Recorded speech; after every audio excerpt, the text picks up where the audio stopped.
Good morning, everyone. I am Dr. K. Niveta, Assistant Professor, Department of Commerce CSL, VV Vanya Perumal College for Women, Virudhunagar. Now we are going to discuss the topic of ratio analysis. Ratio analysis. What is ratio analysis? Ratio analysis means the process of computing, determining, and presenting the relationship of related items and groups of items of the financial statements. They provide in a summarized and conscious form of fairly good idea about the financial position of a unit. Then we are going to see the need for ratio analysis. Ratio analysis are calculated for the following purposes. First one, technical appraisal, commercial appraisal, financial appraisal, economic appraisal, and management appraisal. Then we are going to see the factors affecting ratio analysis. Ratio analysis is a tool which enables the banker or lender to arrive at the following factors. Now we are going to see the factors one by one. First one, safety and security of loans and advances. Then liquidity position. Then profitability. Then solvency. The next one, financial stability. Then the last but not least, the quality of the management. Then we are going to discuss the ratio of expression. That is how we are going to express the ratios. Ratios can be expressed as percentage and as proportion and also as pure number. First one, as percentage. If the net profit is 25,000 rupees and the sales is rupees 1 lakh, then net profit can be said to be 25% of the sales. As proportion, the above figures may be expressed in terms of the relationship between net profit to sales as 1:4, that is called a proportion. As pure number or times.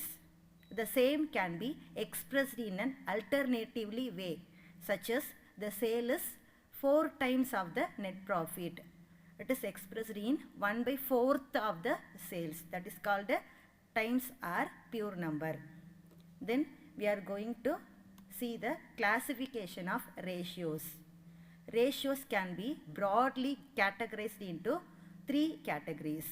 First one, financial ratio, operating ratio, and composite ratio. Financial ratio includes current ratio, quick asset ratio, proprietary ratio, and debt equity ratio. Operating ratio includes gross profit ratio, operating ratio, expense ratio, net profit ratio, and stock turnover ratio. Composite ratio includes fixed asset turnover ratio, return on total resources ratio, return on own funds ratio, earnings per ratio, and debtors turnover ratio. Then we are going to see the formula for ratio analysis. First formula, current ratio. Current ratio is the relationship between current assets and current liabilities of a concern. The formula of current ratio is current assets divided by current liabilities. The standard current ratio is always 2:1. Then the next ratio is quick ratio. It is the ratio between quick assets and quick liabilities. The formula of quick ratio is equal to quick assets divided by quick liabilities. The standard quick ratio is 1:1. Then we are going to see the debt equity ratio. This ratio is the relationship between borrower's funds, that is debt, and the owner's capital, that is called equity. The formula for debt equity ratio is equal to long-term outside liabilities divided by tangible net assets. A good debt to equity ratio is around 1 to 1.5. Then proprietary ratio. This ratio indicates the extent to which the tangible assets are financed by owners' funds. The formula of proprietary ratio is tangible net worth divided by total tangible assets into 100. The ratio will be 100% when there is no borrowing for purchase of assets.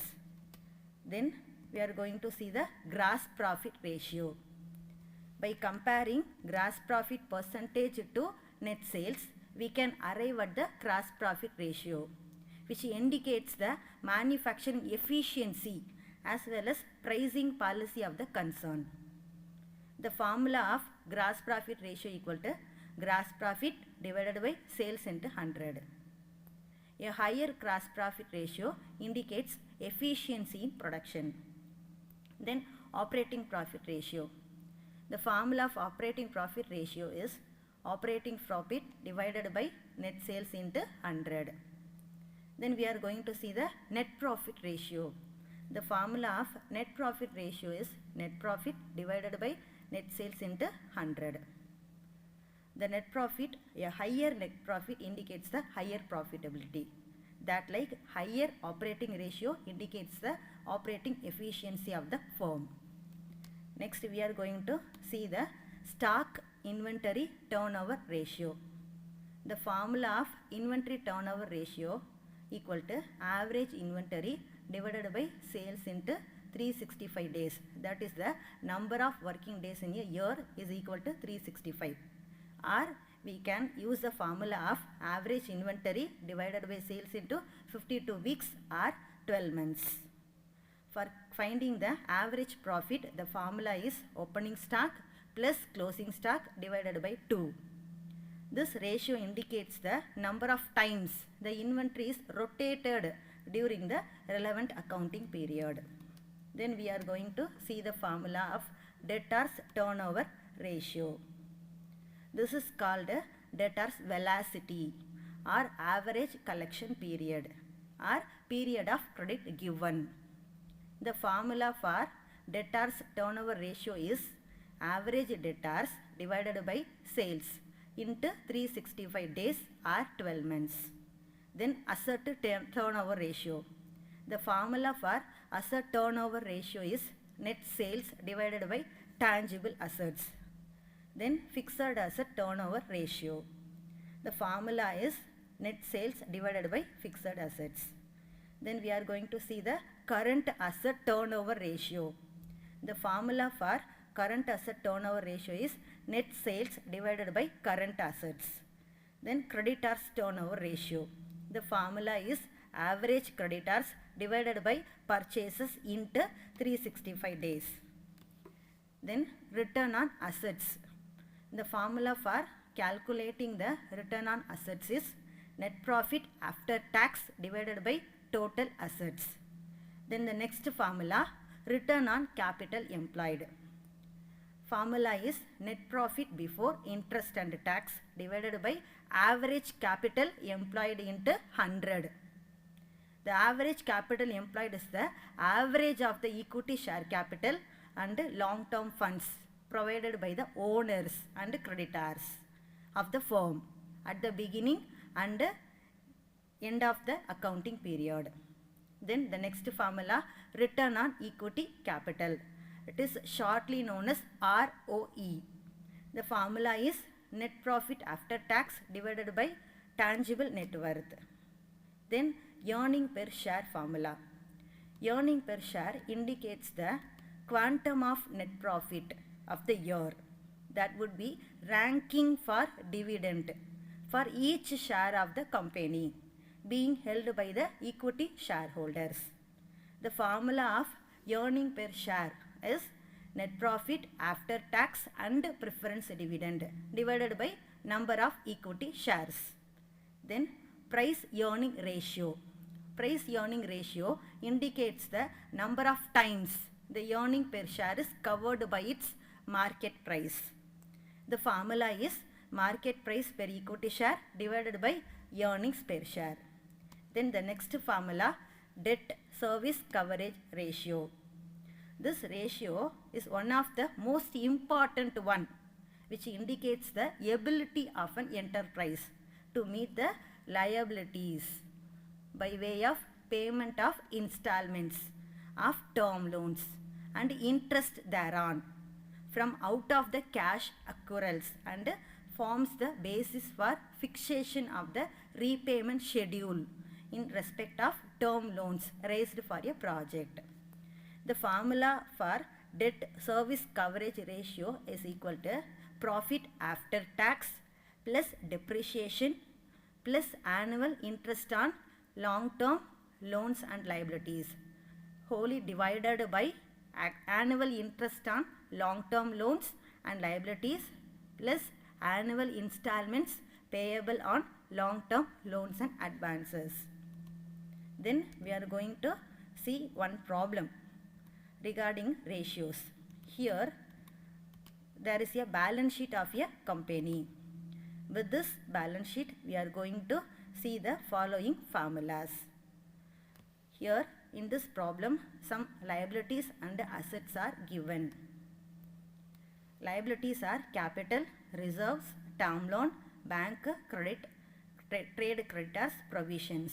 In the asset side, some assets are given. They are net fixed assets, inventories, cash, receivables, goodwill. The total value of balance sheet equal to 800. From this balance sheet of the firm, we have to calculate the net worth. The formula of net worth equal to capital plus reserves. The value of capital is 180. The value of reserve is 20. So the net worth of the firm is rupees 200. Then tangible net worth.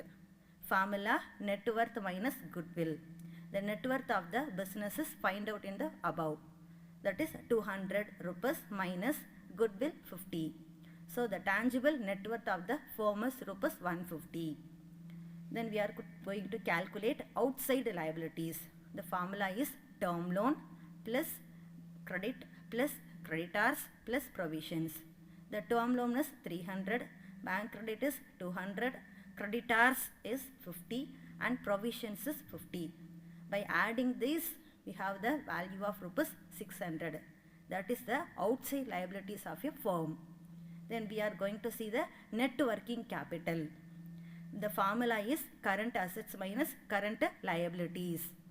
The current value of current assets is 350.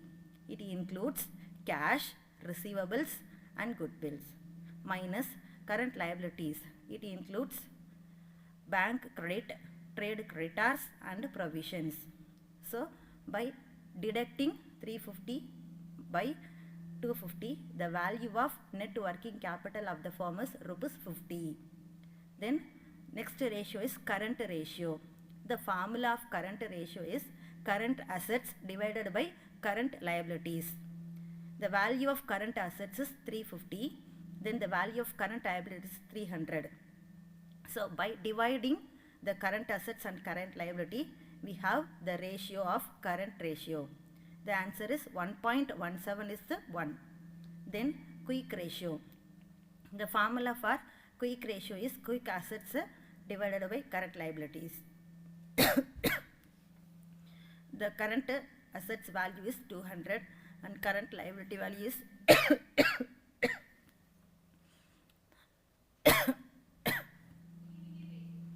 and current liability is 300. By dividing this we get the answer of 0.66 is the 1. Then we are going to see the next problem.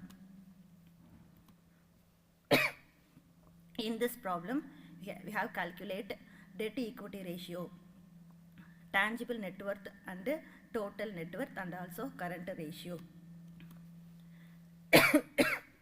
By applying the ratio of debt equity formula we can get the answer of 2:1. Then tangible net worth, by applying the formula we can get the answer of rupees 200. Then total net worth formula, total outside liabilities divided by total tangible assets. Then we have get the answer of 11:2. Current ratio formula, current assets divided by current liabilities. The current assets value 400, current liabilities 100. By dividing these we can get the ratio of 1:1. Thank you everyone.